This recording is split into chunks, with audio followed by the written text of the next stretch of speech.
San Quentin State Prison. Procedure number 769.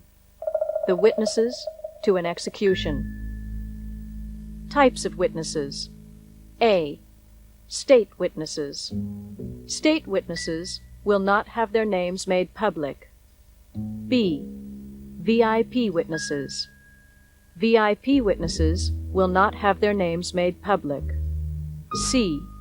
News media witnesses. News media witnesses will not have their names made public unless they choose to do so.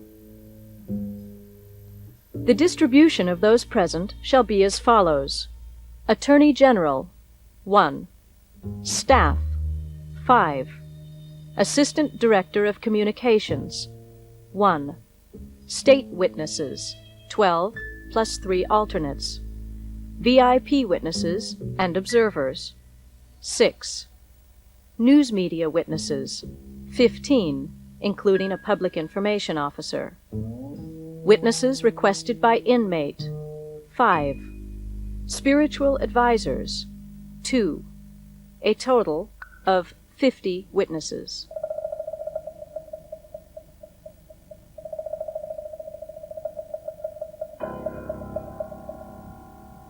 This 15th century torture chamber like thing. These two chairs sit in the chamber, and they're wooden and old looking, and they look like something that was out of some history book of the kind of torture, the things people used to do to one another centuries ago.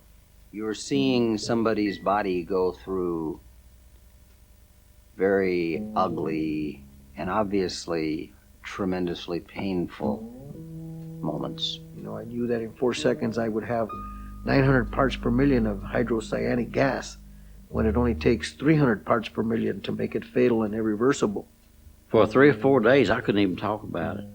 I didn't even, when the subject was brought up, I would either leave the room or just, I couldn't even talk about it. I could not bring myself to tell anybody what I had actually seen. It was so horrible, I didn't even have the words to describe it. I don't feel sorry at all for this man. I have no remorse for going and witnessing this execution. I would do it again and again. He had very few people who loved him. There were people who cared, but the passion, for the most part in that room, was passion to kill. Hate. The passion of hate.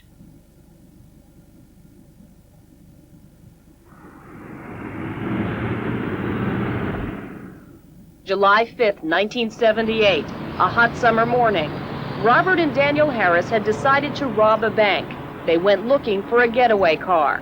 16-year-old John Majewski and his best friend Michael Baker decided to go fishing, but first they went looking for lunch. Robert and Daniel Harris were here at the Jack in the Box trying to hotwire a car to use in their planned bank robbery. They weren't having much luck when John Majewski and Michael Baker pulled up. According to the record, Robert Harris got into the boys' car back at the Jack in the Box where they had started eating lunch and forced them to drive here. He promised he wouldn't hurt them.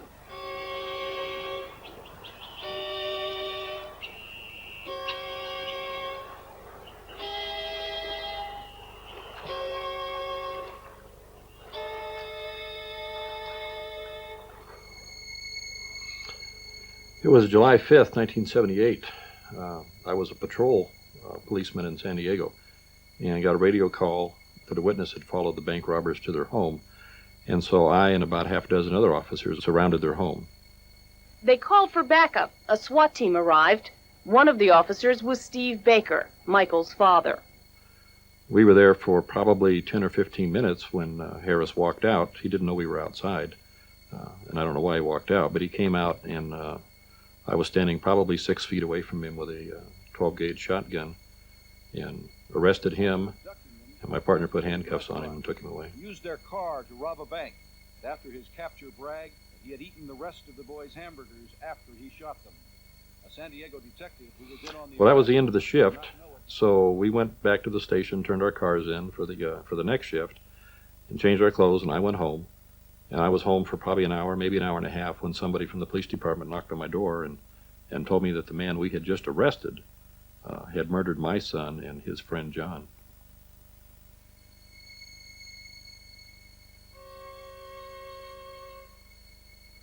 According to the record, Robert Harris shot John Majewski in the back of the head, then chased Michael Baker up this hill. According to the record, he finished their half-eaten lunches.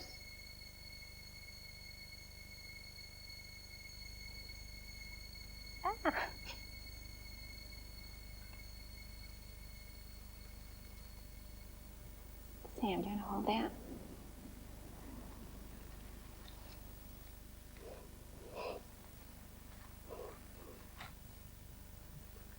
This is great. This is when they were taking the yearbook pictures.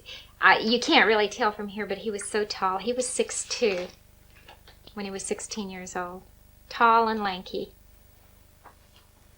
And the girls were just starting to notice him, and he was just starting to get interested in girls. Gosh.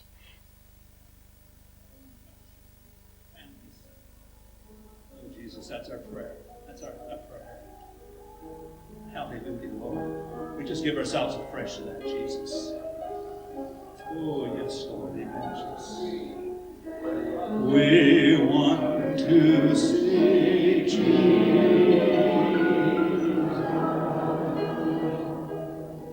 I'm the last living sibling. I felt that if I was Michael, Michael would have done this for me, and I figured one of us siblings had to be there in his honor and his presence. So that was why one of the reasons I went. The other reason I went is because I guess I wouldn't have believed it unless I saw it with my own eyes after 14 years that this guy was finally put to death. Gathered in what will be the state's first execution in 25 years. Robert Alton Harris is scheduled to die in the gas chamber on Tuesday for the 1978 murder of 2 teenage boys. I'm sure I saw his face on television the way most people did. That little 10-second piece of footage that was played again and again throughout the whole decade of the 1980s. A defiant young man staring into the camera who was convicted of this horrible crime. And he'd become a symbol very quickly in this process. And I knew him as a symbol. I knew him based on no other information than that little bit of footage and the little bits and pieces that was conveyed in the press about the crime that he'd been convicted of. This is Robbie, the one the news media tried to make into a laughing killer, which I don't think they were very successful, at least not to me. The news came on the television and told us that Robbie was going to be the first one executed in 23 years or 25 years, and I wasn't even watching it, and then they called the name Robert Alton Harris, and my wife said, well, he looks like you. And I don't even know if I looked up. I just joked and I said, well, he should. He's a Harris. And then just a short time after that, the phone rang, and it was my mother. And she was from Kentucky, and she was calling from Kentucky. She asked me if I had seen my cousin on television. And it was a shock. And she then told me who it was and so forth. And I began to make calls and finally talked to Randall, who I'd never met him before either, didn't even know there was such a person. And I talked to him, and I asked him to tell Robbie to call me the next time he called. And so he did, and it was less than a week that he called me.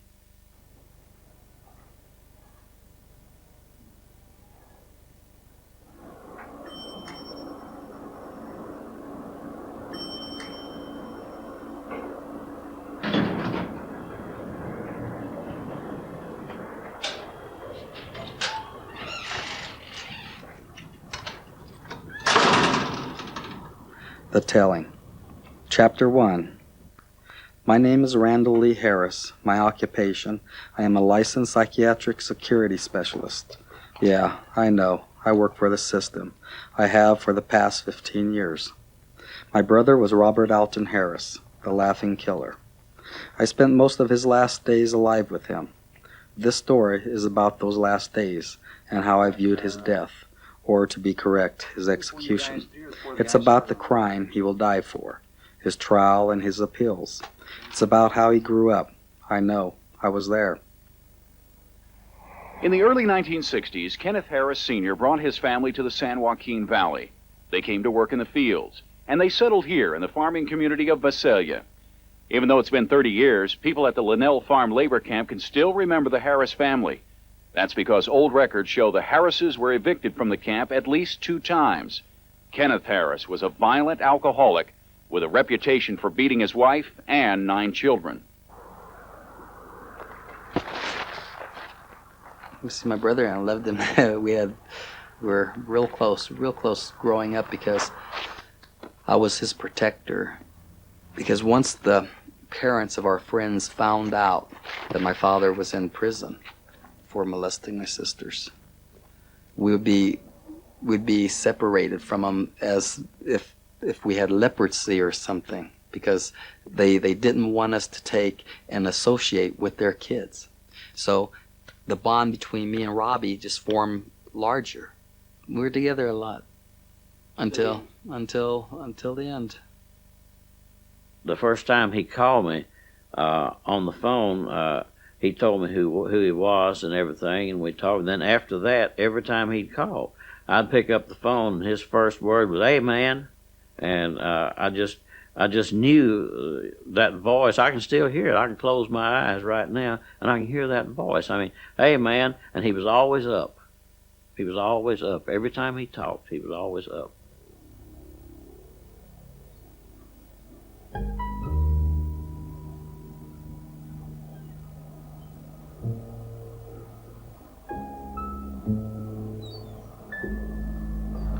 The first time I heard Robert Harris's name when I was in San Quentin was when I was there to interview another prisoner, and they called the name of Robert Alton Harris over the public address system for visitors that were there to see him. I don't know, a brother or a sister. But I remember craning my neck to see what this, even then, very famous or infamous prisoner looked like. Sort of the monster. What does the monster look like? But I liked him immediately. So I came back to see him the following week, and over the course of a number of years, I came back week after week until I suppose that I saw him regularly for a decade, almost 8 years, I suppose, before we killed him. I received my usual call, and instead of him saying, "Hey, man," for the first time he called me Leon. He said, "Hey, Leon, they've shot me down."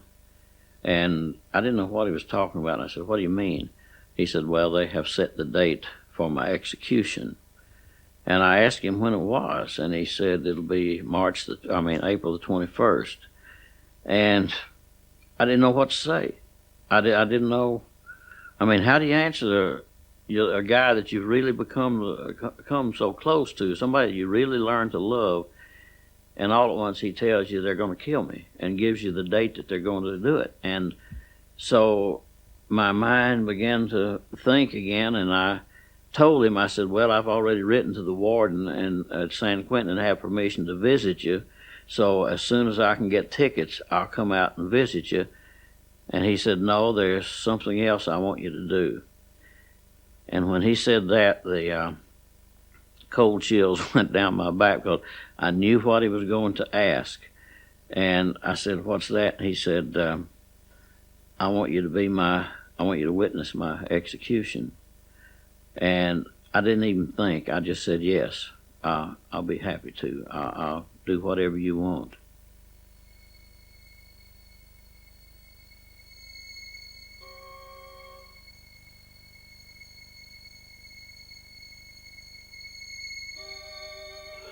As the father, it almost became an obsession with me that I was going to be a witness and Harris was going to be executed, and that I was going to do everything I could in my power to see that that happened. This is the portion of our proceedings where any member of the audience who wishes to comment is allowed to do so. Is there any member of the audience who wishes to comment today before the Board of Prison Terms? He didn't know his son, or any of us. He didn't know us. So I think the only reason he ever got involved was because he was first of all, he was the arresting officer. And when he found out that was his son, then all of a sudden he was interested. And this opened up a whole political arena for him, I guess. And this has given him ample opportunity to get his foot in the door in the politician world. So now he's working right under the governor, Pete Wilson. I mean, so to me it was just like, wow, someone opened the door and he jumped right in it. As a mother, I wanted to see justice served. I wanted to be a witness. I wanted to be there firsthand to see this carried through. I wanted to see them bring Harris into the death chamber, strapped in, and pronounced dead. It wasn't really for what you would call revenge. It was more just justice. I just wanted to see justice served. And unfortunately, it took a long time, but it was finally done. And I'm happy. You know, Bobby was not, this was not, he didn't prepare himself for a heavy, substantial discussion. He really said, you know, if it goes down, you're going to be there, aren't you? It was kind of an assumption. It's not something you ever think about. You obviously, you don't ever think anybody's going to ask you to do something like that. And even in my situation, as somebody who spends a lot of time working on capital punishment and working with inmates, some of whom are on death row, I had never thought about being asked and what I would do. But when the time comes and someone turns to you and asks you if you'll be there, it's however painful you think it's going to be, there really doesn't seem to be anything else you can say but yes. I was meeting with Daniel Vasquez, the warden at San Quentin prison, and he said, how would you feel about witnessing an execution? And I said, well, I wouldn't feel very good, but then again, who would? He went on to explain to me that Pete Wilson had been elected to serve as the governor of California, and that some of the big monetary contributors to his campaign had wanted the privilege, if you can believe that this is a privilege, of witnessing the first execution to take place in California in 25 years. I felt I had a duty. It was so wrong for someone to expect to be able to see someone die at the hands of the state in exchange for having helped elect the chief executive officer of the state, that it seemed to me that as distasteful as it would be and as painful as I knew it would be, that it was something I had to do. It wasn't curiosity, it was duty.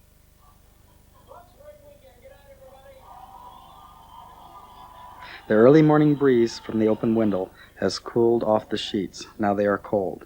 Shit, it's not bad enough having nightmares. Now I have to freeze to death too. Ha ha, life's a bitch and then you die. I close my eyes, but I can't close my mind. Just 24 hours left. Thoughts race through my mind, screaming out to be heard. I don't want to hear them though. They parallel my nightmares too closely. They're the echoes of my dreams. Less than 24 hours, that's all the time he had left.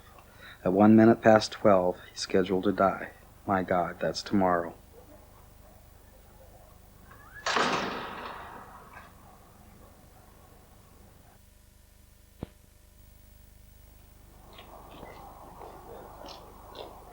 Pre-execution activity log.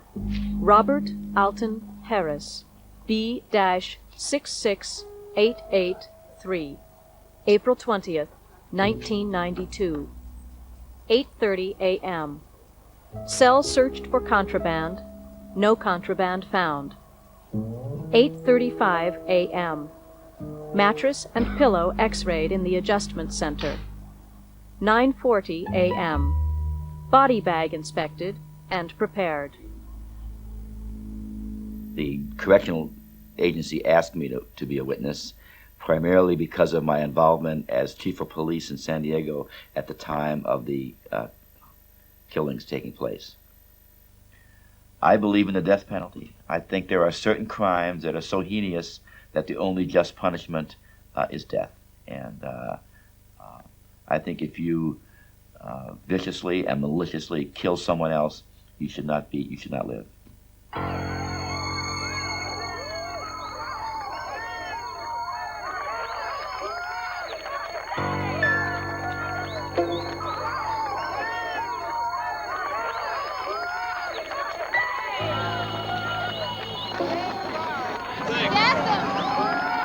The governor of California went on television and closed the door on Robert Alton Harris. As great as is my compassion for Robert Harris the child, I cannot excuse or forgive the choice made by Robert Harris, the man. Clemency is denied. For a long time, this is how the public saw the man who brutally murdered 2 teenagers 14 years ago, a swaggering killer. This is how he looks now, waiting to die. Is probably not the kind of guy defensive ends like to think on. He's 6'8", weighs 300 pounds, and has 8 tattoos, including one of the Grim Reaper on the side of his head. Look, he's a likable guy, really. At least his roommates like him. The college student shares his apartment with 2 pythons. Okay, go ahead and stay there. Call me back when you get to the house. It was a hell of a news story, and as a journalist, I couldn't pass it up. The opportunity to cover an execution was something I'd never been offered before, and I felt I might not be given the offer again, so whatever personal feelings I had about it, I had to put aside, and as a journalist, I was anxious to go and cover it. This morning at San Quentin Prison, where the execution is scheduled to take place, reporters and camera crews outnumbered protesters. Satellite news trucks filled the prison yard. Now, as for what is going on inside San Quentin, behind the prison walls of San Quentin right now, there is a general lockdown going on. And a few minutes ago, a prison spokesman gave the update on what Robert Alton Harris is doing. Inmate Harris is presently visiting with family and friends, and his visiting will continue until 6 p.m. The guards didn't allow much touching in the visiting room, but they did allow us one hug, and it was a very...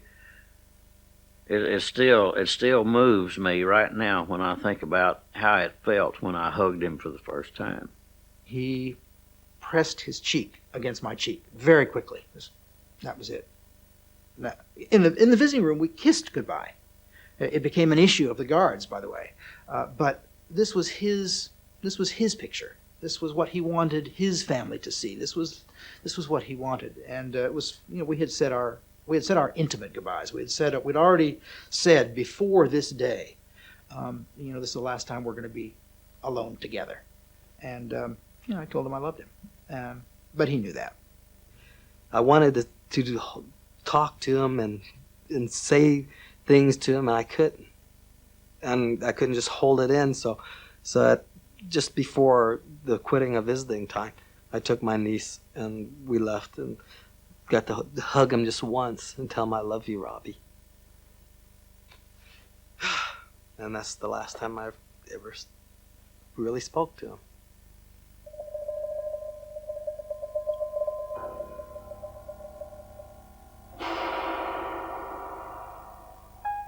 Chemicals needed for execution: sodium cyanide, sulfuric acid, commercial ammonia, caustic soda, distilled water.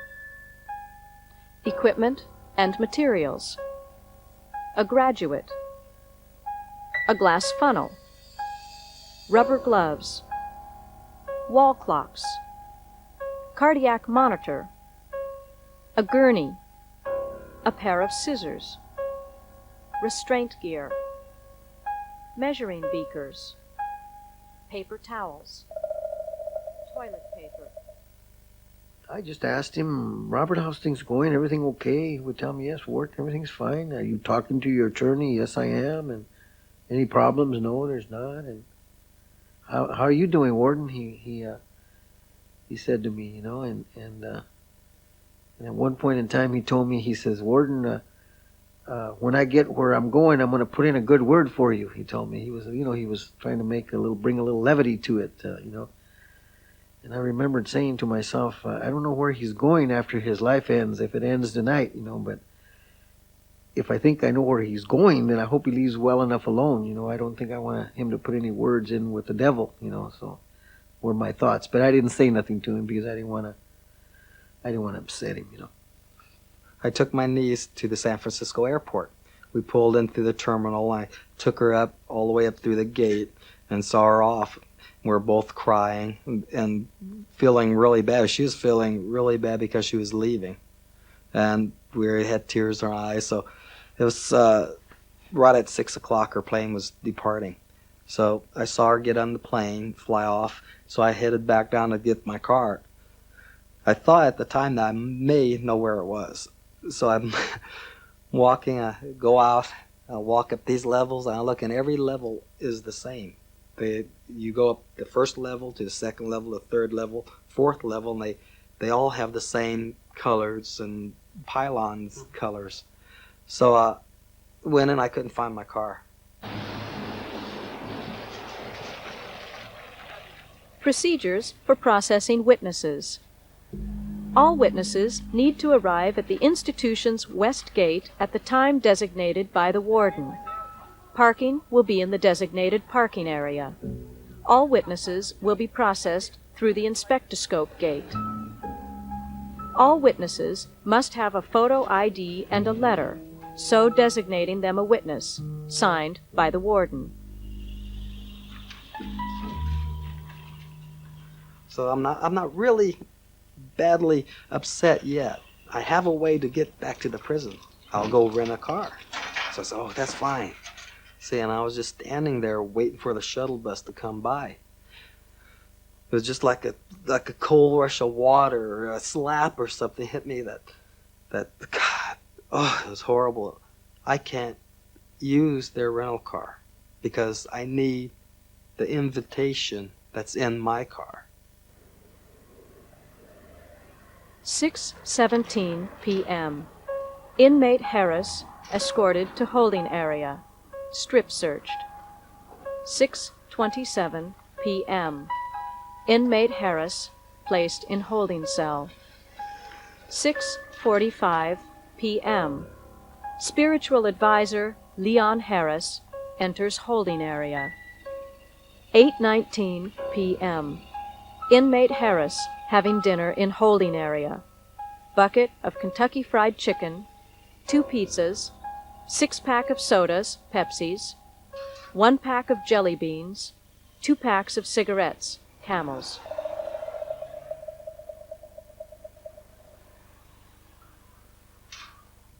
A prison spokesman said Harris was watching television and was talking with his cousin, Reverend Leon Harris, from Alabama.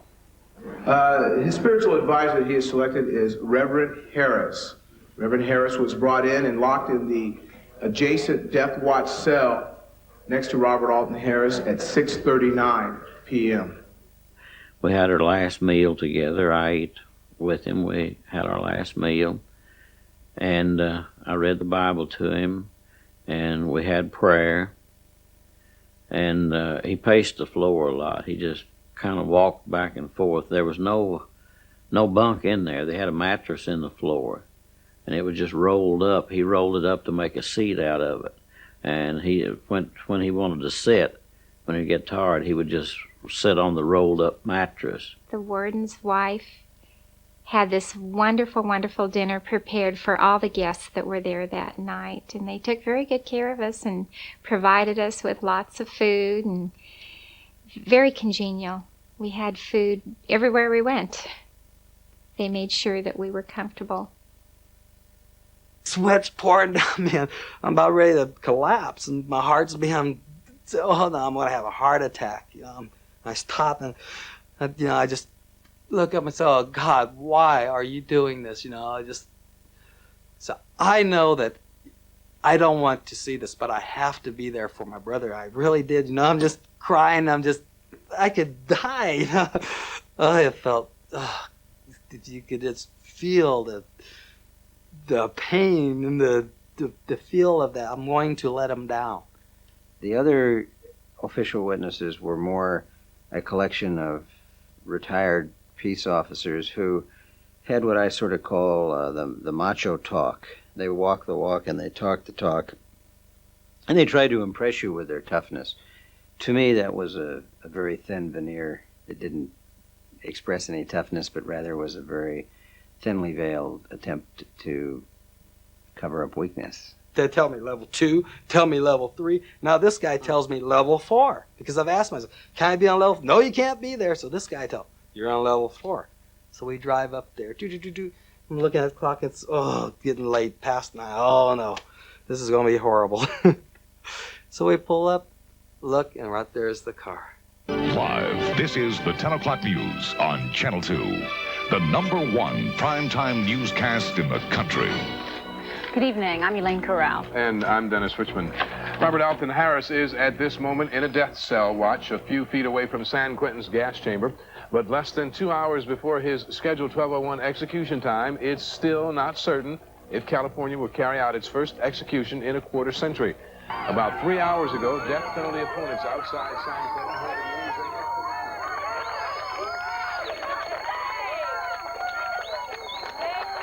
they We were searched in a shed, in a room where we could be taken individually and searched, patted down and felt up. We were taken then by a prison van through the back way. I'd never been into this part of the prison before. And they took us into an office room. We asked for a television or a radio. We were told no, we would have no television or radio.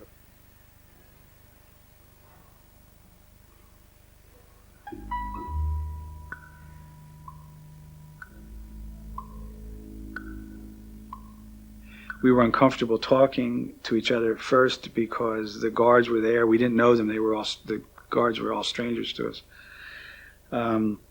They didn't appear to be comfortable with us either. Obviously this was not something they had ever done before, and I don't think they were real sure of what they were supposed to be doing. And so they looked at us uneasily, and we looked back at them in the same way. We could also hear from this room the sounds of party, and I can't describe it any other way. Laughter.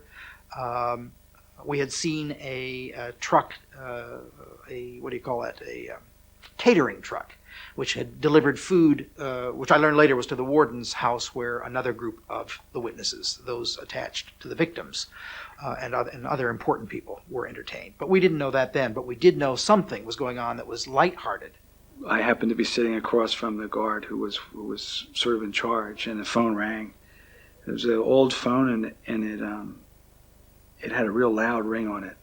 And we all jumped. It was this clanging old bell, not a princess telephone. And he grabbed it and gave one-word answers. Uh-huh. Yes. Okay. That's it. Nothing. And we'd say, you know, what? And there'd be silence.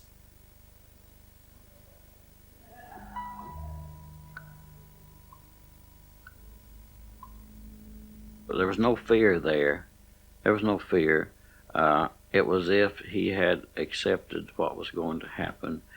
And I thought I was there to boost his morale, to support him, to keep his emotions in shape by giving the little hand signals and so forth.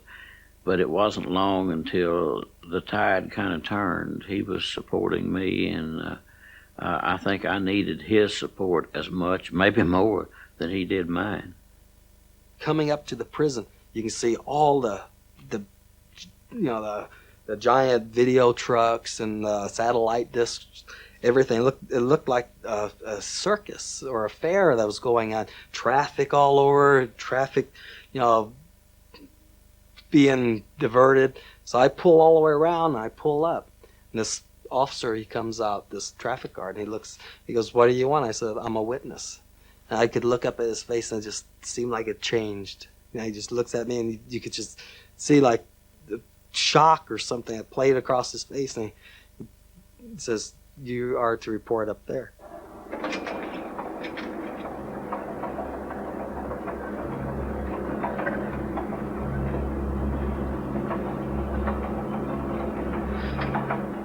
These guys come in and say, "Randall Harris?" And he said, "Yeah," in the same kind of spirit of, what's going on. He said, "Come with us." I really thought that they were going to counsel me or give me some type of supportive talking to, because, this is my type of job too, so I would only assume that, this was what they were going to do. So, all right, so I get up and I kind of follow him outside, and we walk up, and we're going up this long stairwell, and I look back, and there's two guards behind me and two in front of me with Martinez, and something's not right. We want to give you now a look at what the gas chamber area at San Quentin looks like. To the right of the chamber is the lever to activate the cyanide crystals. About 50 people will be allowed to watch the execution from the witness area that is directly behind the chamber. "Hey, we heard that you are going to cause trouble," and he pointing at me. said, I'm not causing no problem. I'm here for one thing, and that's for my brother. He goes, we hear you're going to cause problems.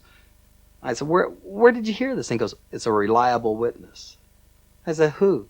But they went, and he goes, we don't have to tell you nothing. Just you take and you strip so we can search you now or you're leaving. So I had to. I had to take and strip down completely naked. And they took and did what is called a cavity search, a body search. So that's where you bend over, they look up your anal region, you lift up your scrotum sac, and they check underneath your penis and around your balls, through your mouth, in your ears, through your hair. 3:40 a.m. 20 minutes prior to execution. The warden and 2 physicians arrive at the gas chamber. The warden talks briefly with the condemned inmate. He made a request for his last words. And he said, Warden, make sure you get them right. He says, write them down on a piece of paper. So I grabbed a piece of paper. An officer gave me a piece of paper, and I got my pen out, and I wrote down what he told me, Inmate Harris was asked by me directly if he wished to make any last statements. He chose to make a last statement. I'll read to you his last statement. Inmate Harris's last statement was the following: you can be a king or a street sweeper, but everybody dances with the Grim Reaper.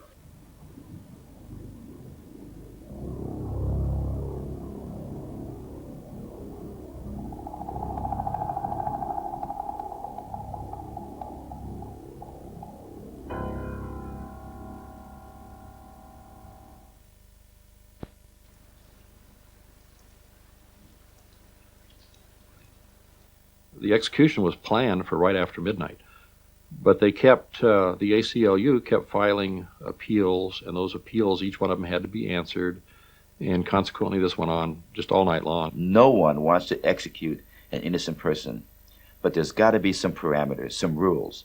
How many times you appeal it? 1, 2, 3, whatever. State the amount of appeals by law and then do it. It was a waiting game. It was a waiting game. We could not leave. But finally, they came and gathered us all up and said, it's time. And this was a few minutes before 4. And they led us into the witness chamber. They told us just where to stand. And I was as prepared as possible ever to see this man die. I watched the guard. Didn't say anything, just sort of mumbled yes or or okay or something, but I watched his face, the muscles in his face sort of changed. And all right, this is it, everybody up, follow me. And there was no more ceremony than that, and we walked out into the dark night and very cold. And then a process takes over where even though part of your brain is still saying this isn't going to happen, you're in it. You're in the very thing you're saying isn't going to happen. 3:45 a.m., 15 minutes prior to execution. At the warden's verbal signal, the lieutenant in charge of the gas chamber unlocks the inmate's cell and asks that the inmate remove all of his clothing, including his socks. One of the overnight officers brings to the cell a new pair of blue jeans and a blue shirt only. The condemned man is now ready for the chamber. I knew what it looked like. I knew where it was. I knew how it felt to be there. Empty.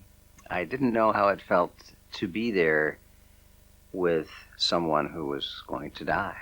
You get just an ominous feeling of dread just coursed through me like, this is it. I'd seen pictures of the gas chamber, but this was the first time I'd seen it in the flesh, so to speak, and it surprised me. It was like seeing a famous tourist attraction, much like the Matterhorn at Disneyland or something of that ilk, although it's certainly something that's put to a more serious purpose. It was like an echo chamber. You could hear echoing sounds. You could hear water dripping. It was very eerie because we knew what we were going to see in a few moments. He asked me if he could walk into the gas chamber. He didn't want none of my officers to touch him. And I told him that that would be okay, but he had to understand that he was going to go into the gas chamber. 3:55 a.m. 5 minutes prior to execution. On receiving the warden's verbal signal, the lieutenant in charge of the gas chamber escorts the condemned inmate into the gas chamber. You could hear a door in the back opening, and here came Robert, and it got really silent, and everybody just went, and it got really quiet. By virtue of why we were there, you would have expected to see something insidious looking, a monster kind of person. But he wasn't. He came in very peacefully, and he was very neat and tidy, and every hair was in place.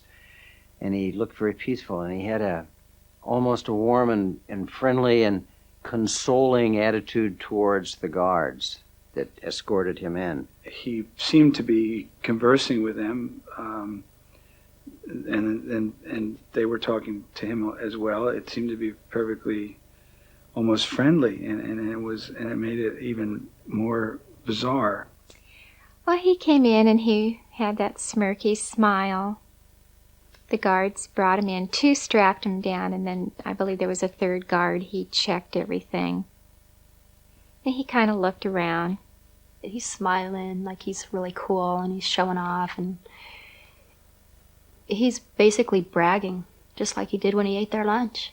Just smiling like it's nothing wrong with what he did. He's totally a happy guy.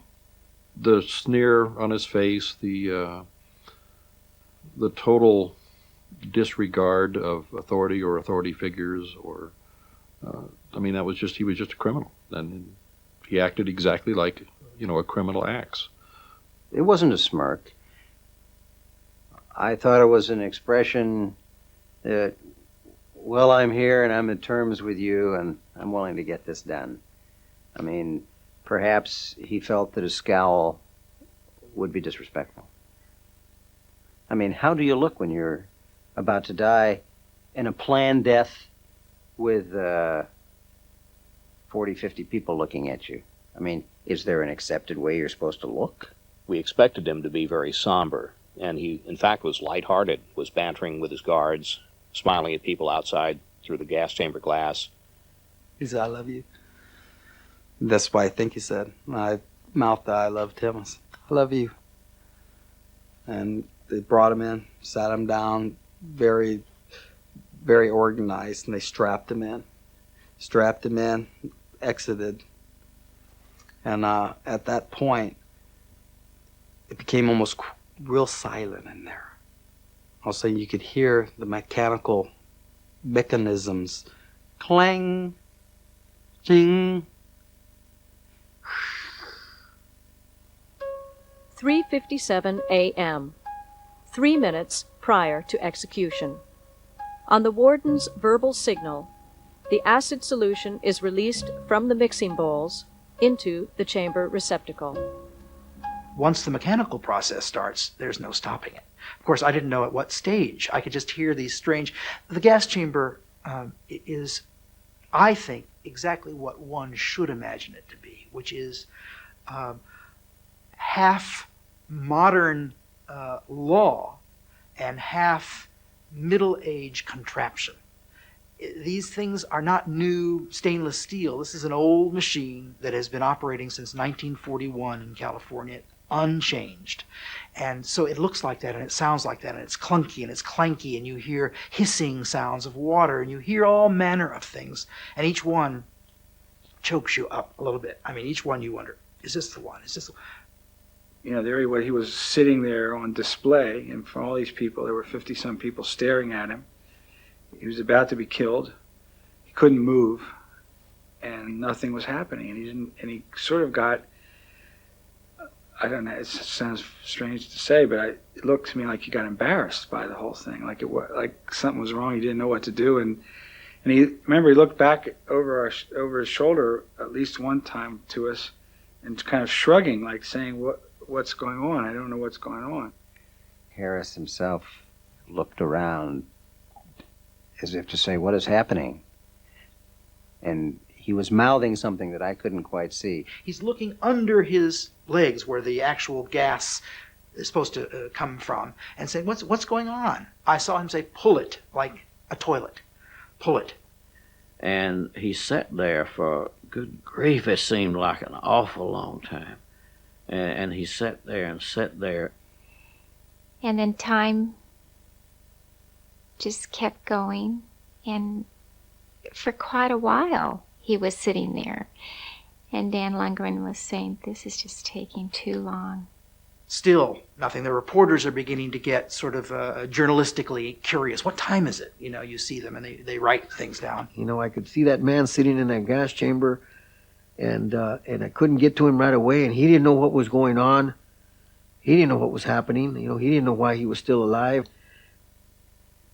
And it seemed like time was standing still and ticking at a millisecond with each tick rather than a second. And then there was this deafening ringing of a bell.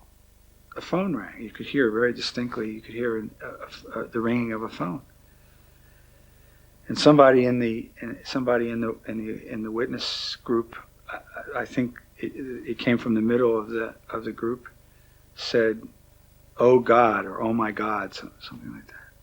I don't know if they were saying it because they were hopeful that it was a reprieve, or if it was clemency, or if they were sorry that it was ringing. I don't know. I remember saying, "Oh my God, no! This, no!" And they came in and said he got another stay. Oh my! We're getting an incredible word right now. It is not an execution. There is another stay. A stay. I knew it. This couldn't be happening. It's not going to happen. They're not going to kill him. We won. Bobby's going to live. Tomorrow we'll be laughing about this. All those things went and at the same time, such an incredible release of emotion. I started crying.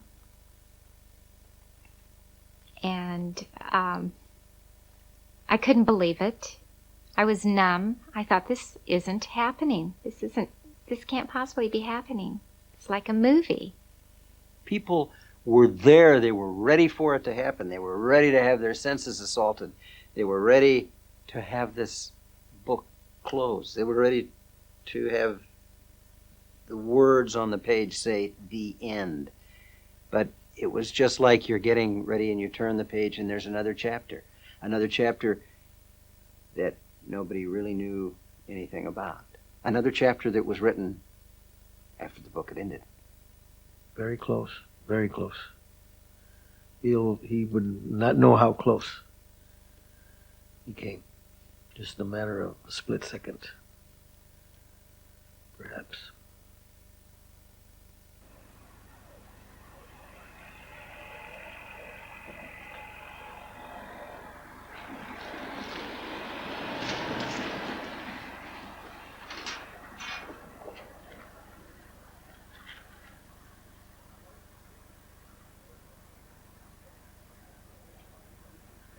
We were disappointed. We didn't necessarily want to see a man die, but that was the story that we'd been set there to cover, and covering stories is what journalists do. So we were disappointed that we were going to be robbed of covering the story, because we were told earlier, someone had inquired whether or not, if the execution was not conducted at this time, whether we would be the ones to come back and cover it next time. And we were told no, there would be a new lottery, and the odds were very high that we would not be selected again. It would be a new set of reporters there to cover it. There were people trying to stop it. They called appellate judges. They called this judge. They called that judge. And finally, the Supreme Court of the United States of America took their phones off the hook because of the constant bombardment of telephone calls once the decision had been made to execute this man. California Attorney General Dan Lundgren read the majority opinion. There is no good reason for this abusive delay, which has been compounded by last-minute attempts to manipulate the judicial system. It was very clear to me that it was critical to the governor that this take place. It was expedient that this execution happen and that Robert Alton Harris die. Not so much because of what he did, as much as it was that this was a very symbolic thing for the administration.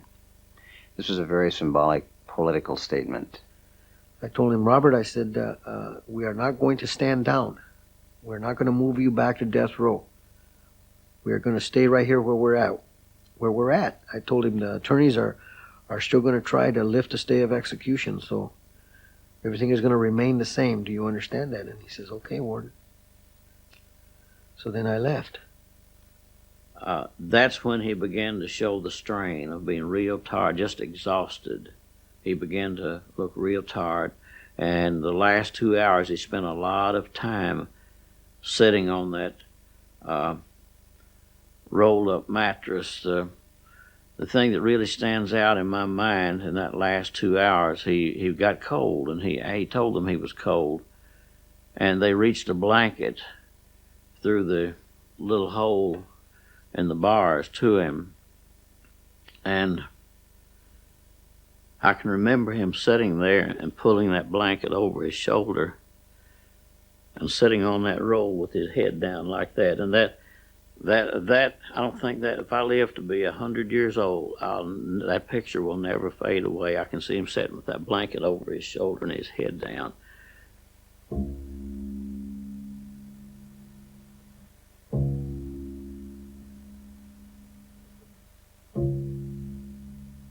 Every minute that passed, I thought we were safer, closer to home, ready to end this, you know. I don't know if I picked a deadline at 6 in the morning, we'll all be able to go home and look, you know, at this behind us, or 12 o'clock or something like that. I just knew that every time the clock moved, we were further from the crisis. I was down in Dan's office, Warden Vasquez's office, which had been sort of turned into what I call the war room. The tables had been rearranged, and the high-ranking people in corrections were there. Gomez was there. Dan was there, and we were all standing around, and then the fax machine came on, and things sort of stopped, and the fax said there shall be no further stays.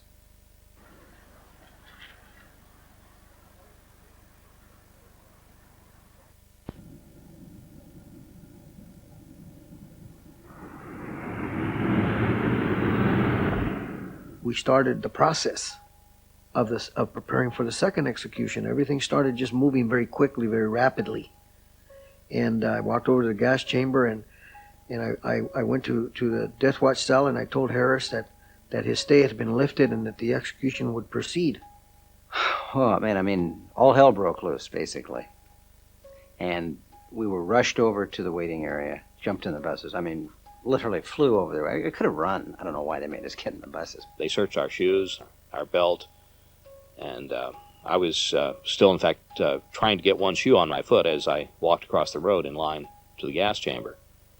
They came and got us and said, okay, it's on again. And we were all like, yes.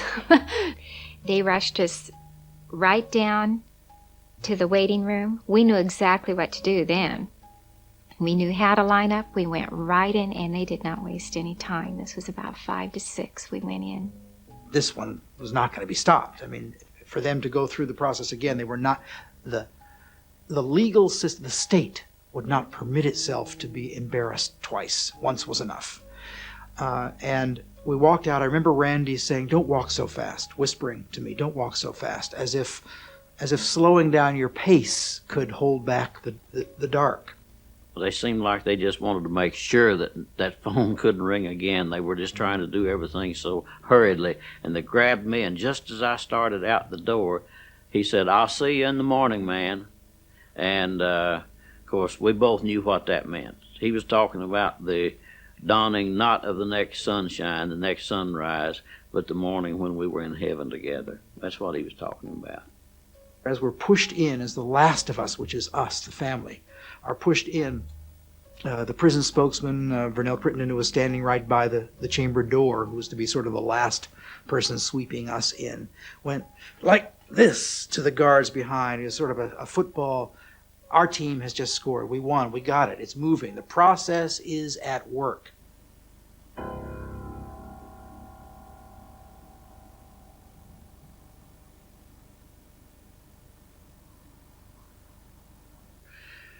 And this time, I was just shocked to see Robert face, because he looked to me like he had aged 10 years. His face was gray and drawn, and he didn't smile at us at all. I mean, he acknowledged, he looked at us. I think he knew he was finally going to meet.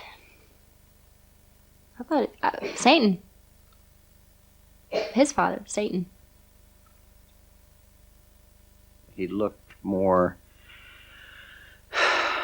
finished. Just finished. And he showed warmth and concern and compassion for the guards. Those guys looked pretty shook up to me. You could see it in their faces. They showed the etchings of strain in their faces much more than did Mr. Harris.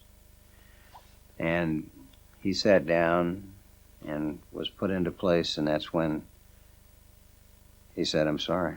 You know, after his arms were in place and the straps were affixed to him, he leaned his head right over towards Steve Baker and very clearly mouthed the words, "I'm sorry."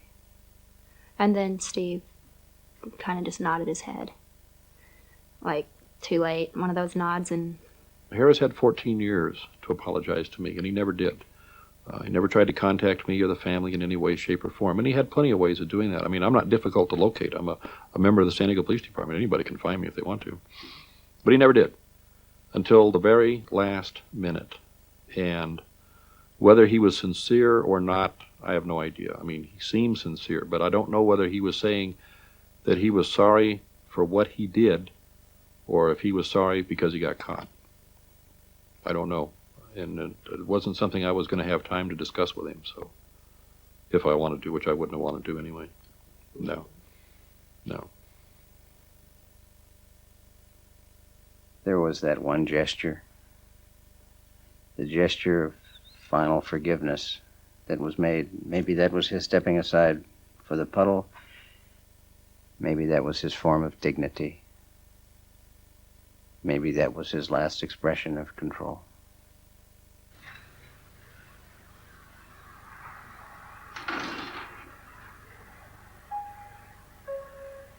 "5:59 a.m. 1 minute prior to execution. The chamber operator shall remove the locking pin in the sodium cyanide immersion lever and open the immersion lever slowly, dropping the pellets into the acid in the chamber receptacle. The chamber is now in operation." Live back at San Quentin, the gas has been released into the gas chamber. The gas has been released into the gas chamber of Robert Alton Harris. Yeah, I seen him dying. I looked at him as I pushed the lever, and I looked at him as the gas was beginning to take its effect.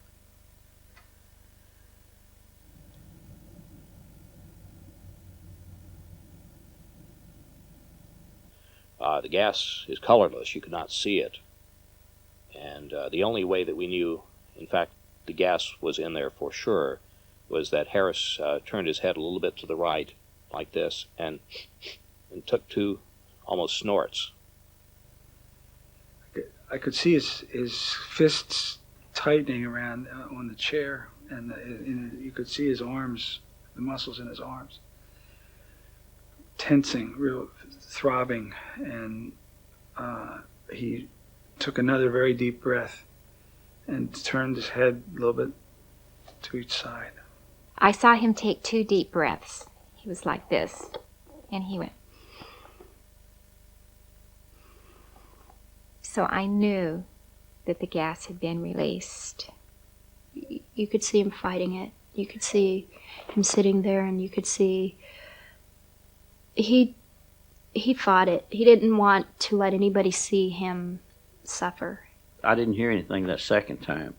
I didn't hear any liquid gurgling in or anything. But I saw Robbie kept bending down like that, like he was looking or smelling for something. And then all at once he sat up. And when he did, I saw the mist kind of coming up from between his legs. You could see the color in his face change. You could see the veins start protruding and expanding through his forehead and his neck. It was horrible. The way he was breathing, you could see him breathe deeply for the first breath, and then the second, and you could see the shudder travel through his body. And then you see his head with some drool start coming out of his mouth. And he, after about 15 seconds or so, his head dropped to his chest, like this. And then after another half minute or so, it slowly rose back up, and we thought that he was still conscious, perhaps. And I remember thinking, boy, I hope he's unconscious. But then he raised his head up and he began to sling his head from side to side, and the spittle and stuff began to come from his mouth. And then he leaned down again, and I thought it was all over. And then it wasn't a groan, it was the most ungodly moan I ever heard in my life, just a horrible moan. And then he stood up straight, threw his head up like that again, and that's when I turned my back. I couldn't stand anymore. I watched quite a bit of it. I watched him when he took the 2 fatal breaths, and when he fell unconscious within seconds. And I would glance ever so often, but my mind was thinking of the boys and justice. I saw retribution. I'm one of the few that will ever see that, and I'll always remember that. Here's what I saw. They brought him in. They sat him down. They dropped a pellet into some kind of a solution. You didn't see the gas, but you knew it was going. He took 2 whiffs. He went, put his head back like this, and in about 5 or 10 seconds, it seemed to me, he did not feel anything. Then his head came up again, and I remember thinking, it isn't over, and he's still alive, and he's still feeling this.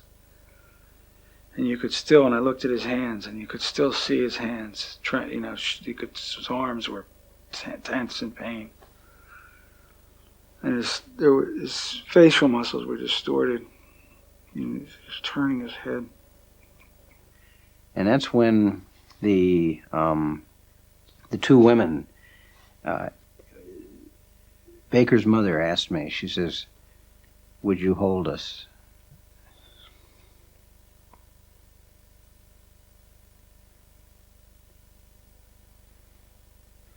And I said yes.